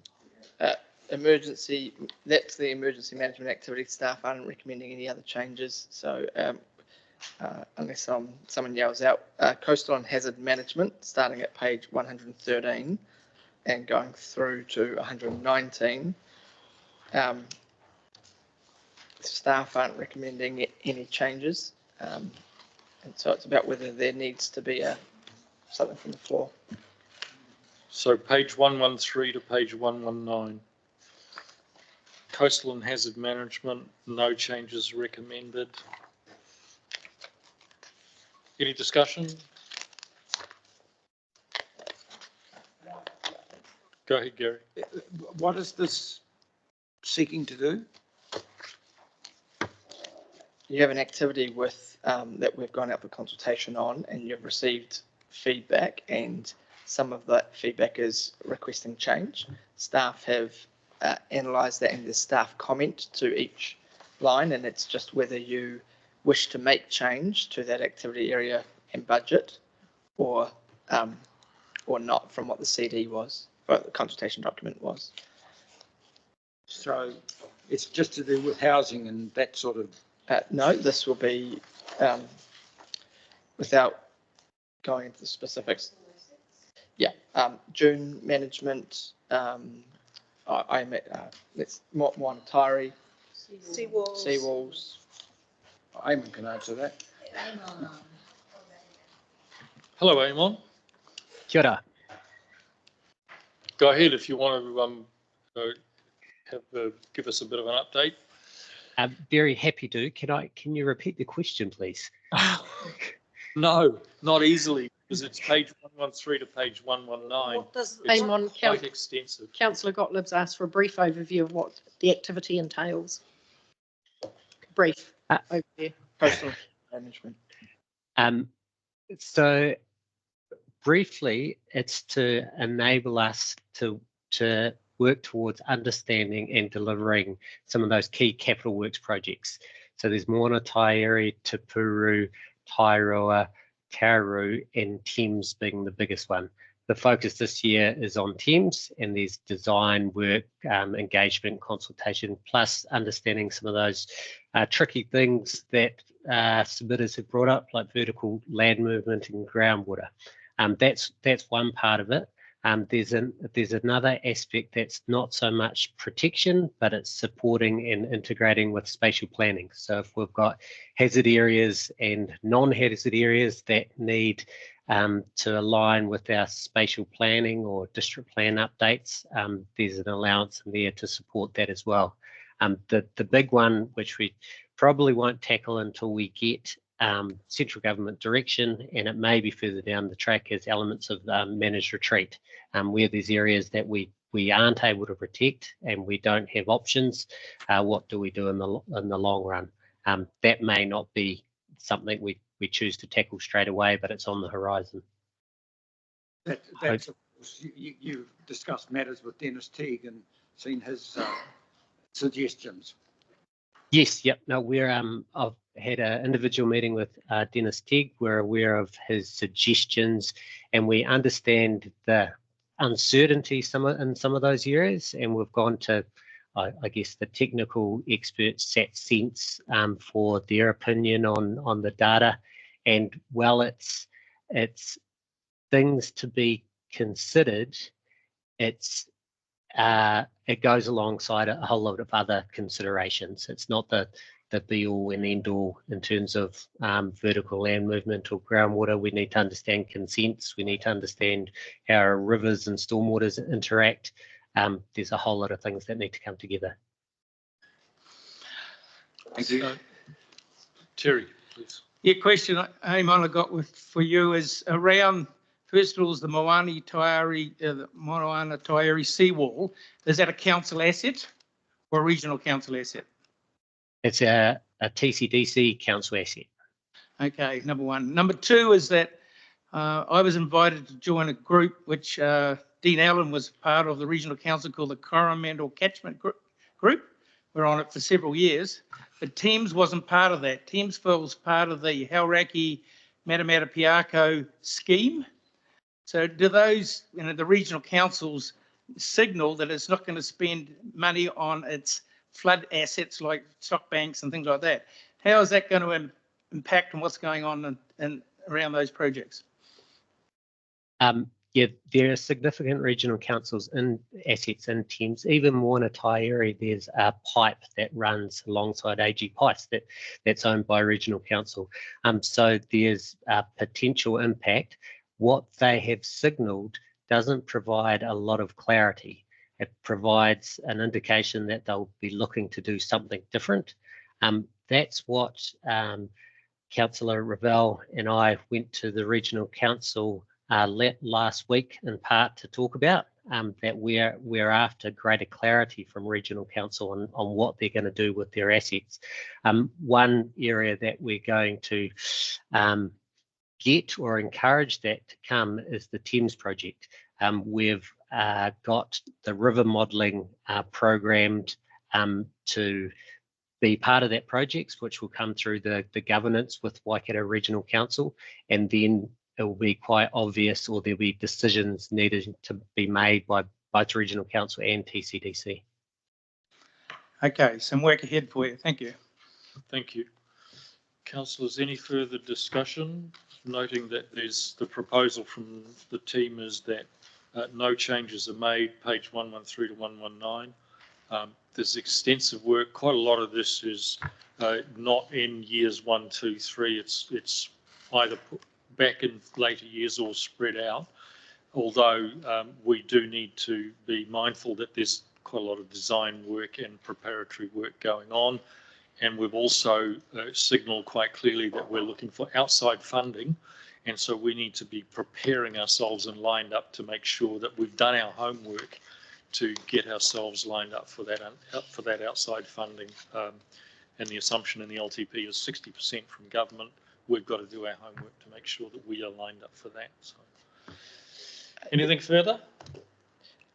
And look, I'm conscious of balancing the frustration of moving at some pace with that there's quite a lot of information. So I guess when we're referring in the run sheet to pages through there, the assumption is that you've digested that information and the staff recommendation in the report, and that you'll pull us up where you want to discuss something. If that's not the case, then you need the summaries like Amon's just provided, obviously sing out. I'm going to try to balance that, a lot of information, and try to move at some speed.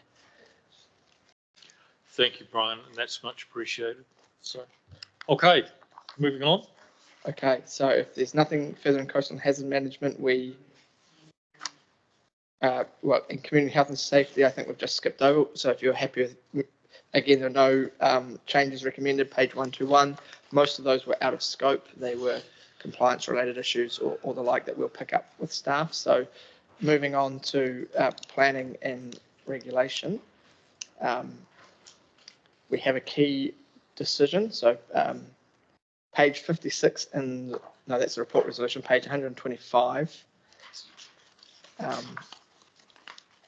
And it's also, it also forms part of your handout that you received this morning in terms of the advice. So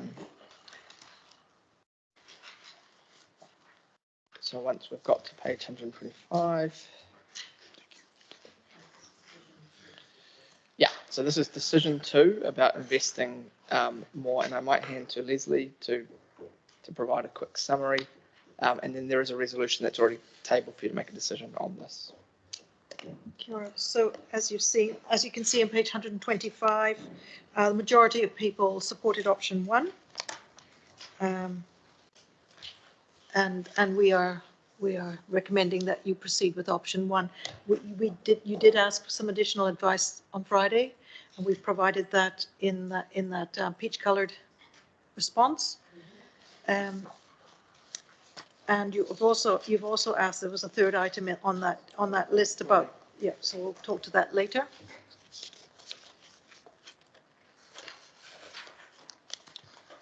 Any Okay, questions? Terry. I support this 100%. I just want to know really, as the district plan changes, would that happen within that time frame? We will be moving at pace. That's why we've asked for this additional budget.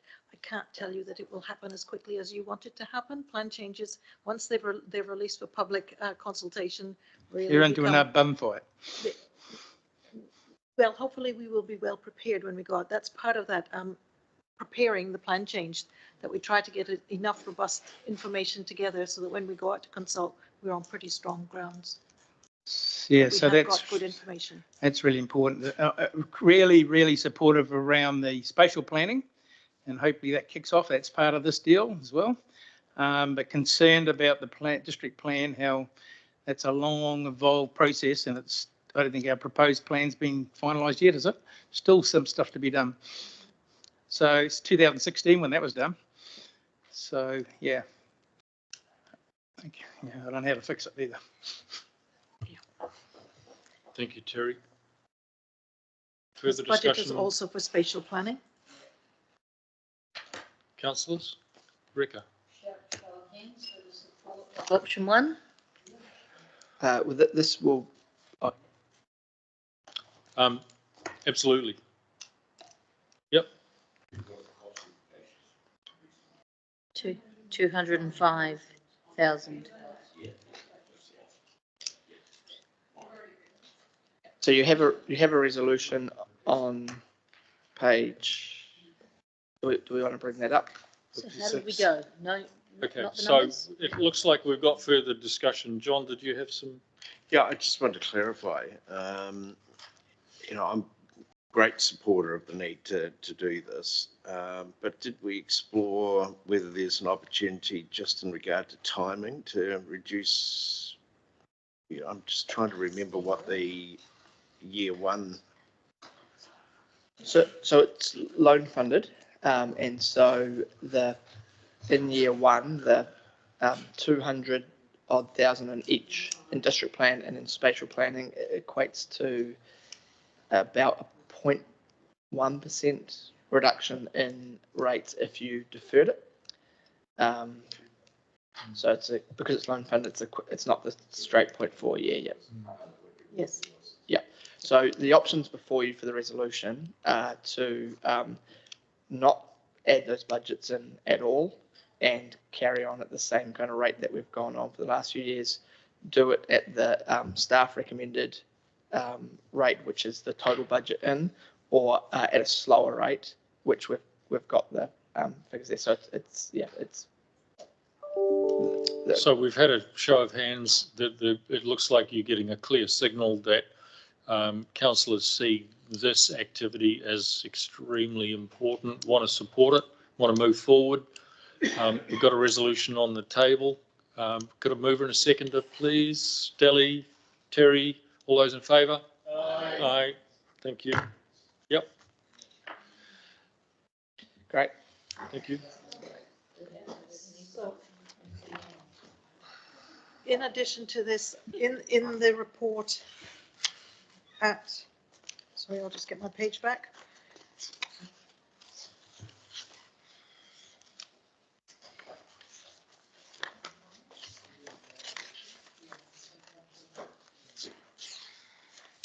In the report at page 63, we have identified some additional budget for this activity for customer satisfaction survey. This is identified, it's something that audit has clearly indicated to us we need to start doing as part of our performance framework to meet requirements. We've just skipped over it. I might just quickly pause it, we'll get to it. So just on the run sheet, so we've made a decision on key decision 2, just on 128 biodiversity, 129 Kuatunu dark sky, 130 climate change. We've received some feedback on those. Those are in those pages. staff aren't recommending any changes to those, and just wanting confirmation of that. And that's because they're out of scope and there are other ways to handle those, is that right? Yes, in particular, you'll see the advice on Kortunu Dark Skies. That is an RMA matter, will be brought to you separately outside of the LTP process. If you were so minded, depending on your decision, we would, if there is additional budget that's needed for planning for that, we'll be speaking to you about that.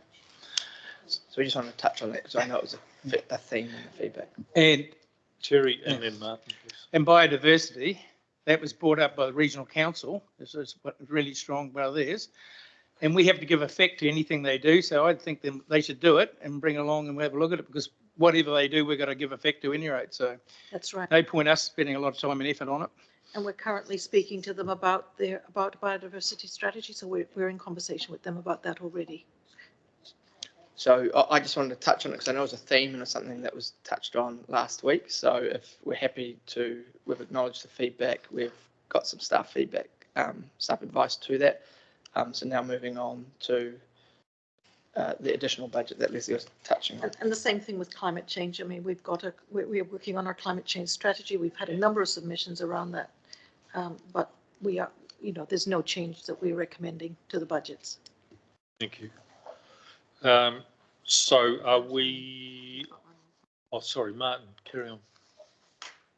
So am I right in thinking that saying the development of council, that's our council, biodiversity strategy, so we're not doing that, but instead we're wanting to sign up and support the regional council's biodiversity strategy? We have a biodiversity strategy. It was prepared in 2008. We are saying that we will wait to review that once we see the direction. There's a whole lot of change in that area with the RMA reforms.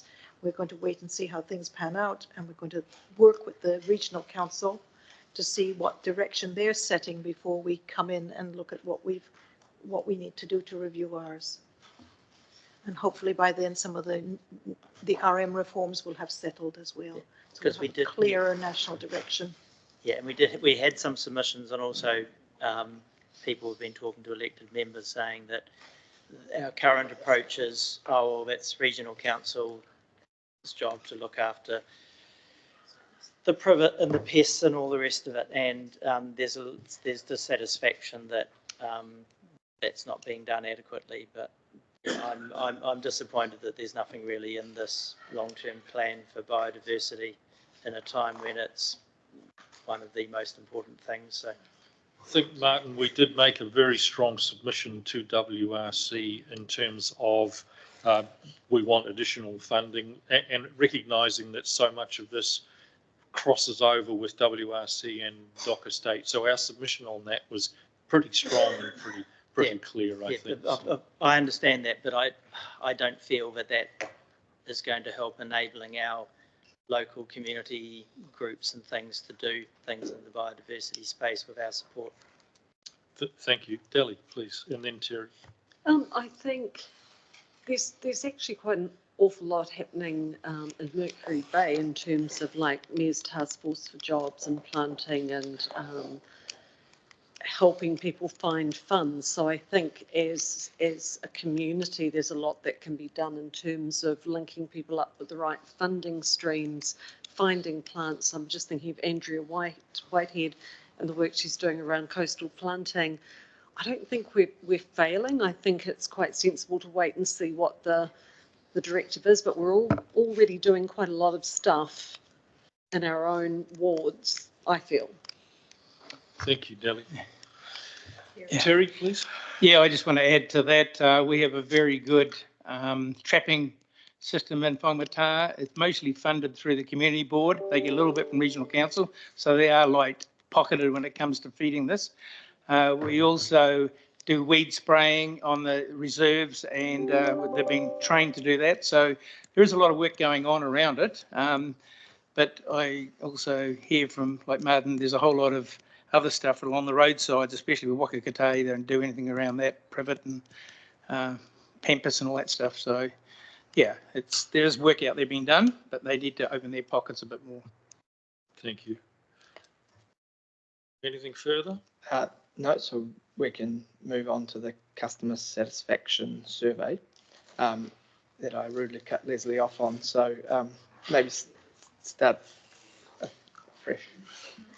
So this is partly driven by audit? So it certainly is driven by audit. I think the organisation generally supports it, and I think it was something that we would have wanted to put in regardless. However, it's being brought forward by a requirement from audit. I don't know if Aileen wants to touch on anything. One of the CEO KPIs from the current financial year is to come up with a way of doing a customer service survey. And we had a discussion in the Chief Executive's Liaison Committee that it should line up with this. And there's also another survey we want to do as staff coming out of a Te Uringi survey, which is just around staff perceptions, around how the community feel about the organisation. And they all wrap up together, and they can also tick audit's box at the same time. The slight complication we've had is audit want us to do a whole lot of work we're not ready to do in terms of actually setting the measures across the different activities. So I think swallowing a dead rat is probably the phrase in terms of the representation of the survey that we have to have in our non-financial performance measures against each activity. And Leslie, you might want to speak to what that looks like. It's frustrated us immeasurably. In terms of what it might look like, I think it's just going to look like we will have to select the activities that we think would be useful to get feedback from our community about their perception of how we're doing. So we will, once this is over, that's one of my chief things to do, and it'll probably have some sort of survey with a benchmark to be established once we do the survey in year one, and then a bunch of blank boxes with targets to be established. I'm going to do two things here. First of all, I'm going to put a motion to extend, because we're about to hit 3 o'clock. The resolution is ready from Ari, and then I'm going to ask us to just move on past this one, because we're hearing very clearly that audit need it. There's a willingness under the Chief Executive's KPIs. We've got to do this. Let's tick this one off and then have a cup of tea. So, I'm sorry. Can we just get this resolution to extend first, so that we don't? To extend time. Thank you. Seconder, please. Martin. Martin. All those in favour?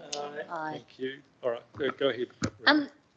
I'm just conscious of how much we engage and interact with our communities in terms of when we go out for consultation and things like that.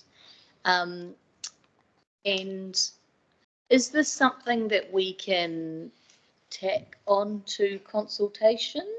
You know, have sort of a couple of questions that, you know, hey, while you're here, we want to ask you how happy you are with X, Y, and Z. And annually, I just worry that, you know, if you go out to people and ask them to give back to you a lot, you don't really get a lot of quality back. So I'm just concerned around whether annually is the right way, or whether we need to, you know, it be a standalone piece, or. Probably a couple of points to that. One is audit are going to ask for it to be annually. Many other councils do it annually. It's actually quite a useful thing to do. From a governance perspective, I think you'll get a lot out of it. In the past, I've done it the other way around. Like, we're going out for a survey at this time of year, and you time it to make sure you've got the people wherever they need to be to get the best uptake. But you can tack other things into it that we might be doing from a statutory perspective into the each year. There's be something different, or whatever's something particular that we want to ask the community about. Yep. So we do need a resolution to put it in. It came in after the consultation document through discussions with audit. It's the details are obviously in the report, but $60,000 are probably just under 0.1% increase in rates. Have we got a resolution? And we should have a resolution. Resolution coming up.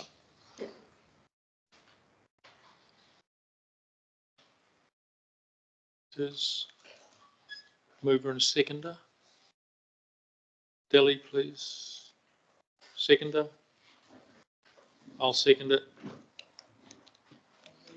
Everyone read it?